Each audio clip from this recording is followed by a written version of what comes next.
Hello, and thank you for joining us today. I'm Tracye Howard, a partner in the Government Contracts Group at Wiley Ryan in Washington. And with me today is Eric Leonard, also a partner in our government contracts practice at Wiley. In today's podcast, we're going to discuss a few of the key compliance considerations that companies should think about if they're contemplating work on projects funded by the Bipartisan Infrastructure Act, particularly projects that involve construction work.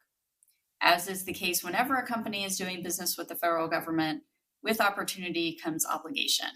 There are often strings associated with performing work funded by the Act.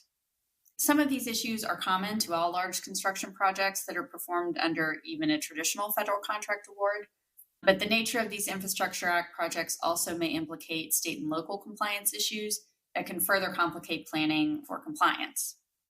So with that, I want to talk a little bit about the Act. President Biden signed the Infrastructure Investment and Jobs Act, Public Law 11758, into law on November 15th, 2021. It's described as the largest long-term investment in our infrastructure and economy in the nation's history. It authorizes $550 billion over fiscal years 2022 through 2026 for new federal investment in infrastructure. And that includes things like roads, bridges, mass transit, and also projects such as water infrastructure, resilience efforts for climate change and natural disasters, and broadband infrastructure. So more than just the traditional roads and bridges that we think about with infrastructure. You may be wondering why we're talking about this now when the Infrastructure Act was enacted more than 6 months ago. Because of appropriations and fiscal law restrictions, even if agencies had available funds when the Infrastructure Act was signed, they couldn't start working on new projects that were authorized in the Act until the fiscal year 2022 appropriations were enacted, and that didn't occur until March 2022. So even though the Infrastructure Act was passed quite a while ago, many of the projects are just now getting underway. And many of them will, of course, be going on for several years, assuming that they continue to receive funding in the appropriations process. And let me just add that while the Act does impose a number of interesting compliance obligations on companies that perform the work funded by the Act, as Tracye noted, many of these obligations should not be new to companies that do business with the federal government. So, for instance, I'm going to talk a little bit about the Davis-Bacon Act. That's a common act that you're going to find in virtually all federally funded construction projects. But in addition, we've kind of seen this before during the Obama era related to projects funded by the American Reinvestment and Recovery Act, known as ARRA, from 2009. That experience at least provides us a bit of a model under which to analyze these issues and assess risk and just have a better sense of what to expect when these projects actually roll out in the different states and other entities that'll be awarding contracts. But as we noted, buyer beware, right? As with any large federal outlay of funding, there will be investigations and oversight associated with the expenditures under the Act. Like many large-scale programs before them involving significant federal expenditures, take hurricane projects, war on terror, ARRA, and most recently COVID relief programs, audits and investigations will follow. So part of what we want to try and do today is to help companies get out ahead of some of these issues so that rather than addressing them after the fact or in the context of an audit or investigation, you can think about them proactively. So here's to hoping you can get ahead of the game by looking at these issues that we talk about here. But keep in mind, by no means can we identify all the potential issues associated with infrastructure contracting in this podcast. So instead, we're going to focus on sort of issue spotting key areas that any contractor is going to need to understand and appreciate before signing on the dotted line to receive funds for a project funded by the Bipartisan Infrastructure Law. We each come at these issues from a different perspective based on our sort of relative areas of expertise and experience as government contracts lawyers. So hopefully you'll find that productive.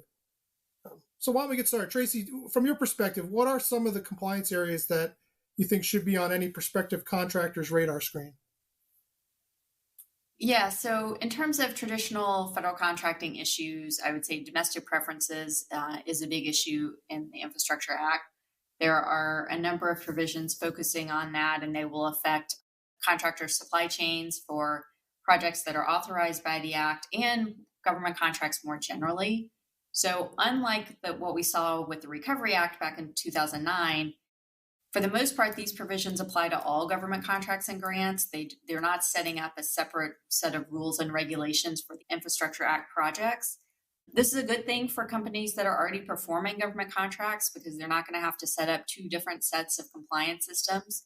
But for companies that aren't currently federal government contractors and might be considering bidding on portions of state projects that are funded under the Act, these requirements might be entirely new. And so it's important to understand what they are, and even for experienced contractors to understand the differences and how they might be stepping up the compliance measures that you're already familiar with. So the first one is a section of the Act called Build America, Buy America. And it requires public reports on all federally funded infrastructure projects and their compliance with domestic preference requirements, such as the Buy America. The Buy America program requires use of domestic steel and other materials on infrastructure projects, and it's been around for a long time.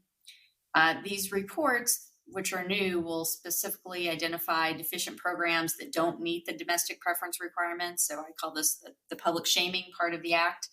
And it also prohibits further funding for projects if all the iron, steel, and construction materials were not manufactured in the United States. Any waivers have to be publicly published as well. So again, more opportunity for public shaming.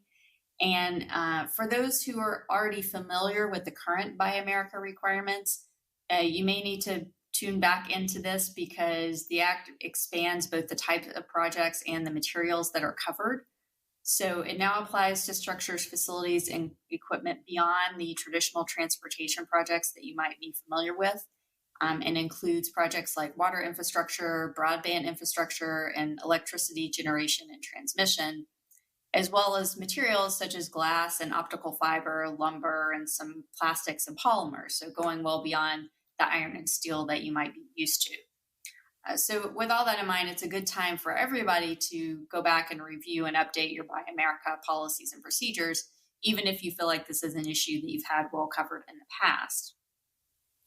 The Infrastructure Act also included a section on Made in America provisions. These largely are codifying into statute the provisions of the executive order that President Biden signed right after he took office in January 2021. And so many of these issues were already underway, but this is Congress coming in and saying that, they think these are important and they're making these provisions permanent so that they can't be undone by some future president signing another executive order. Again, these provisions apply to all government contracts, not just those that are funded by the Infrastructure Act. A few of the highlights are establishing government-wide guidance to standardize Buy American Act waivers across all the agencies, and that'll be coordinated by the Office of Management and Budget. There's also establishing a new Made in America office within the Office of Management and Budget that's supposed to maximize and ensure compliance with domestic preferences like the Buy American Act and review all the waiver requests from across the government. Those waivers have to be published on a public website, which is buyamerican.gov. It's already up and running. You can go check out the waivers that have been uploaded, and also eventually we'll have results of routine audits. The Infrastructure Act also confirms that the Buy American Act applies to iron and steel articles and materials, even if they are commercially available off the shelf or COTS. Under the standard Buy American Act guidance, COTS products are not subject to the cost of components test for the Buy American Act, but here the Infrastructure Act is saying that iron and steel will be subject to those tests, even if they're COTS. And then finally, there's a sense of Congress that the domestic content requirement for the Buy American Act should increase to 75% from the current 55%.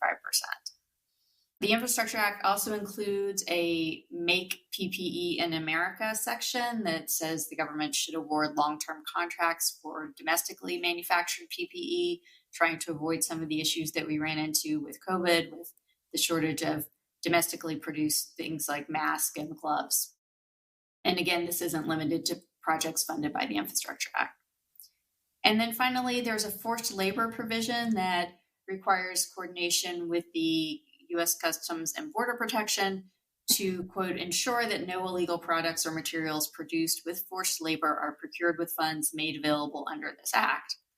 So, taken literally, this could result in significant and wide ranging regulations that will require companies to implement compliance programs to ensure that their supply chain at all tiers for any project funded by the Act doesn't include any projects produced by forced labor. So, that's a potentially significant burden on contractors that are performing projects under the Act.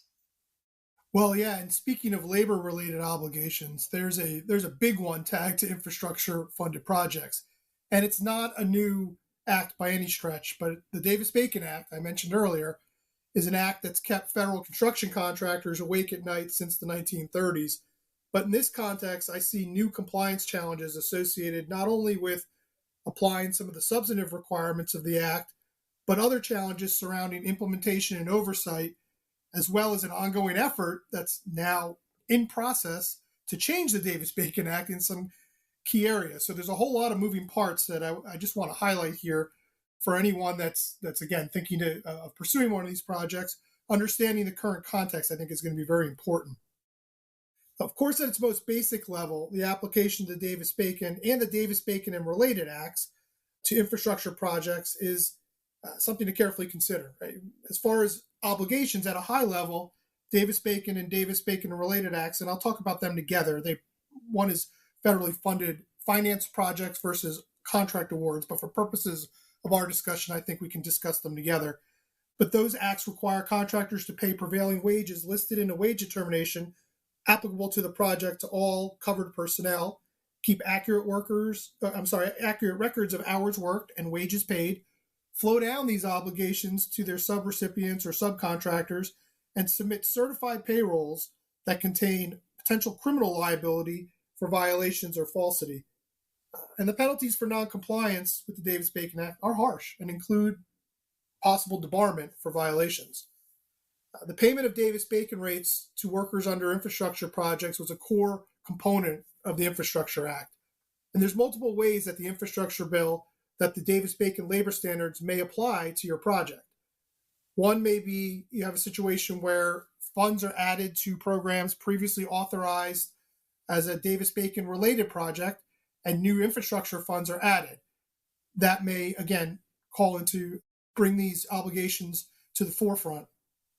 There also may be an addition of new programs to an umbrella of another existing project, or you could have a completely new awarded project under Infrastructure Act for a construction-related project that includes the Davis-Bacon requirements. It is important to note that while the broadband assistance programs, I think that Tracye mentioned earlier, under the Act, do not generally require the payment of Davis-Bacon prevailing wages, the DOL guidance, Department of Labor guidance, says that agencies should keep in mind that any agency administering those programs may consider the payment of prevailing wages as a positive factor when allocating funding.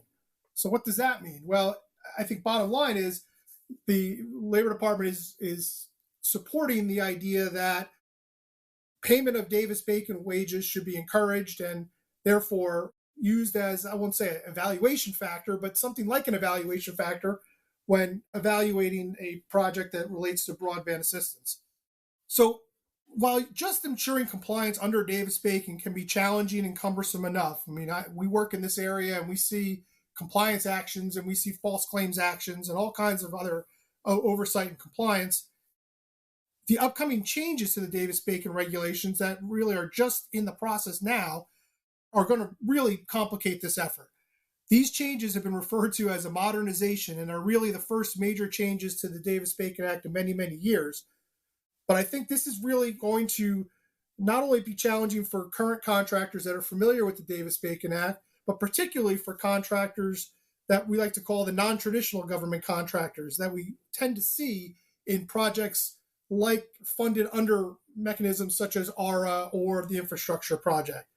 These are companies that probably are not what you would consider your typical federal contractor, may be state-based, may typically pursue state-based awards, be more local.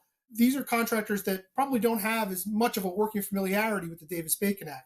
And we expect that we'll see, like we did in ARA, a lot of contractors of this nature pursue dollars under the Infrastructure Act. Unfortunately, if you're the prime contractor or the subcontractor or the recipient, subrecipient, whatever you might be, this is going to enhance the risk profile when it comes to the Davis-Bacon Act. So let me just talk quickly about some of these changes that are proposed to the Davis-Bacon Act and how they can potentially impact infrastructure contractor that's performing work.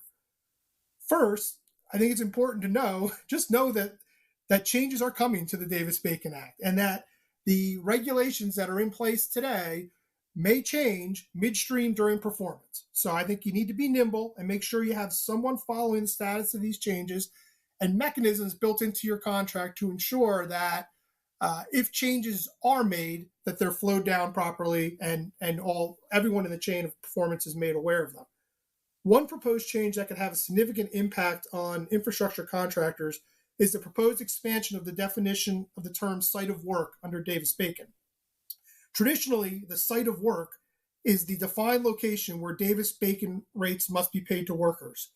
Other locations like home office and other potential work site areas typically are excluded from the obligation to pay Davis-Bacon Act rates. The proposed rule that just came out a few months ago proposes to expand the definition of the term site of work to include many other different job locations that previously were not subject to the Act.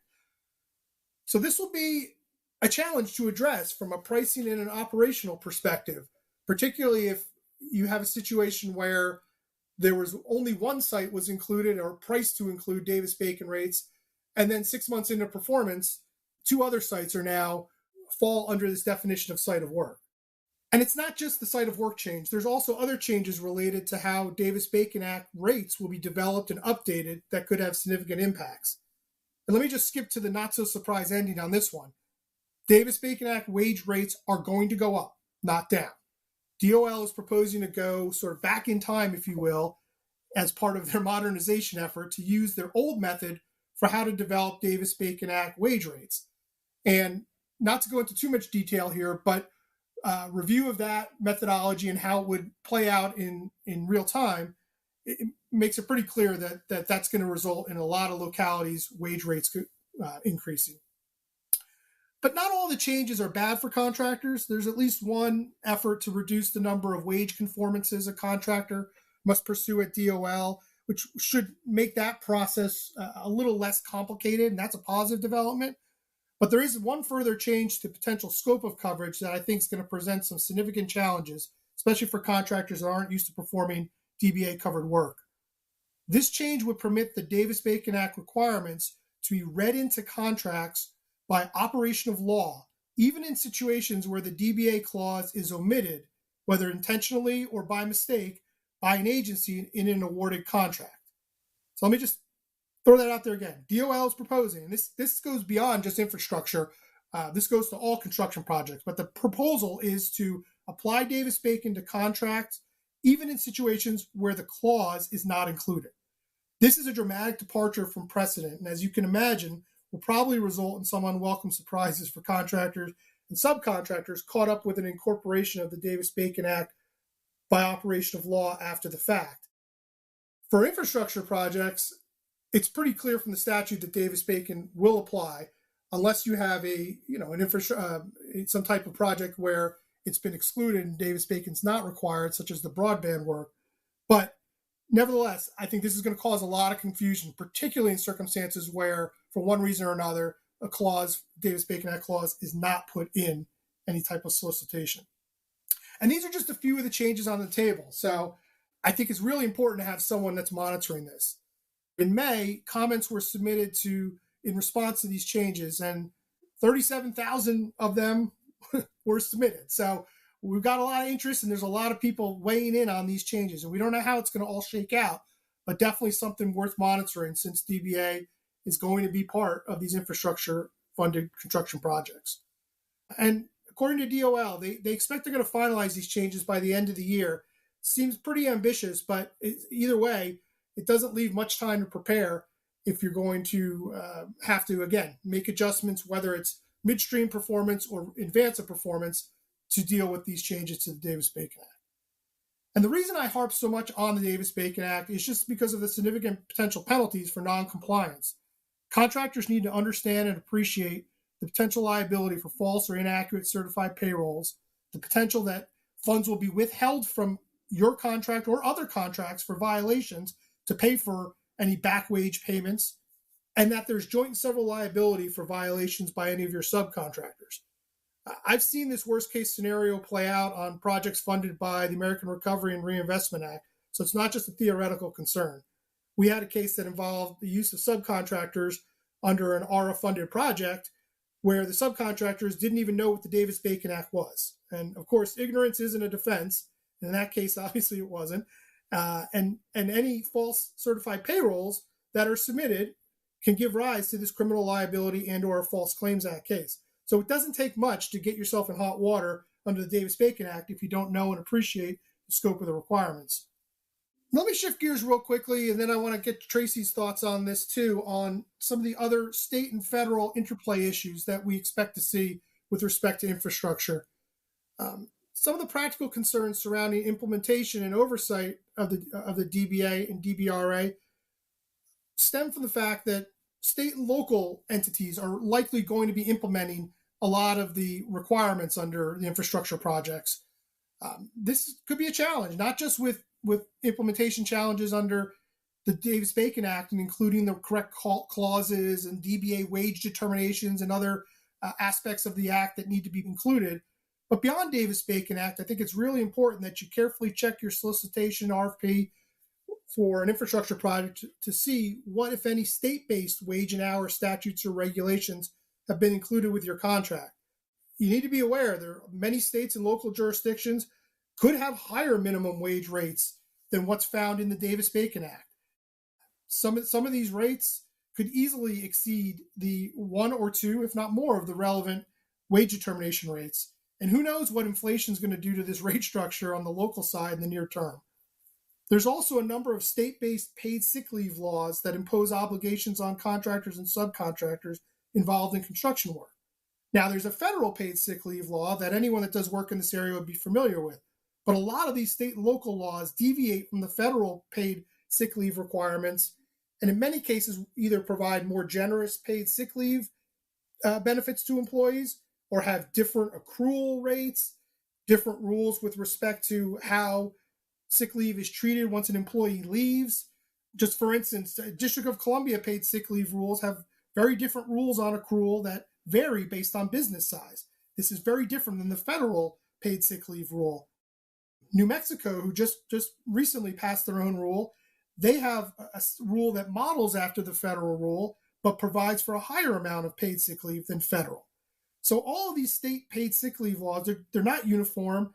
They don't necessarily marry up with the federal rule. So they provide this sort of tangled web of regulation that becomes even more and more complex when you try and harmonize them with the federal paid sick leave rules. So for projects that are going to span multiple states, this could really present a compliance headache. And the last thing I want to note is that, within certain states, there may be, beyond sick leave, beyond just their wage laws, there may be other labor-specific statutes that could impact what you have to pay your employees. For instance, the Montana has what's called the Little Davis-Bacon Act, which provides for very robust fringe benefits and really differs from the sort of federal Davis-Bacon Act. And keep in mind, any of these state and local jurisdictions, if they have rules on wages and benefits that exceed whatever the federal rule is, the Davis-Bacon Act or Service Contract Act or whatever the basis might be, those higher standards, whether it's fringe or wage, are always going to apply. So be careful. Make sure you look carefully at all these different iterations of state and local laws that could also impact your obligations. Yeah, and in addition to the labor laws, there may be state and local requirements with regard to subcontractors and preferences that certain amount of materials need to come from within the state or local area. So that's another difference that contractors need to be thinking about in addition to just complying with the Buy American Act or the Buy America requirements. You're also going to need to look to perhaps even hyper local sources of materials or subcontractors. And so companies just need to be aware of that. You may not even realize that the project that you're bidding on is ultimately funded by the Infrastructure Act, but you're going to be subject to both those federal and the state and local requirements. And you're going to have to, as Eric said, make sure that they're flowed down appropriately to all of your subcontractors and suppliers to make sure that you can comply with your own obligations. From a broader perspective, contractors need to consider that Infrastructure Act spending is part of the broader Biden administration initiative that are focused on compliance and enforcement generally. And they've made it clear they're going to focus on things like fostering participation in unions, wage and hour issues that are common for construction work. And we're seeing these, again, the definitions and the application go beyond what would typically be considered pure construction work to other types of infrastructure projects. And so it's critical to understand the nuances of things like the National Labor Relations Act, recent court decisions, applicable executive orders, guidance from the NLRB, and what might be in a collective bargaining agreement, and how all of those things may or may not be implicated in labor standards and statutes like the Davis-Bacon Act or the Service Contract Act. So takeaway here, if you leave with anything from our podcast, we hope it's that you approach these infrastructure projects with cautious due diligence that assesses what strings may be attached to any of these projects. Nothing in life is free. And so, yes, it's great to work with the government, and these are large projects, and you're more or less guaranteed a customer that's not going to go bankrupt, but there are many obligations that come with that. And so, the other important thing is you need to assess how you and your subrecipients are going to ensure compliance with all of these requirements, including, but not limited to, the ones that we've talked about today. Because you can be sure that when you're doing, federally funded projects, oversight and enforcement are always going to be present. Thanks, Tracye, and thank you everyone for taking the time today. And please feel free to reach out to us with any questions on this. And as Tracye said, we tried to cover the key points here, but there's a whole lot of potential ground in terms of compliance obligations that are associated with these infrastructure projects. So all I can say now is good luck. And if you want to talk further with us, feel free to reach out to either of us. Thank you.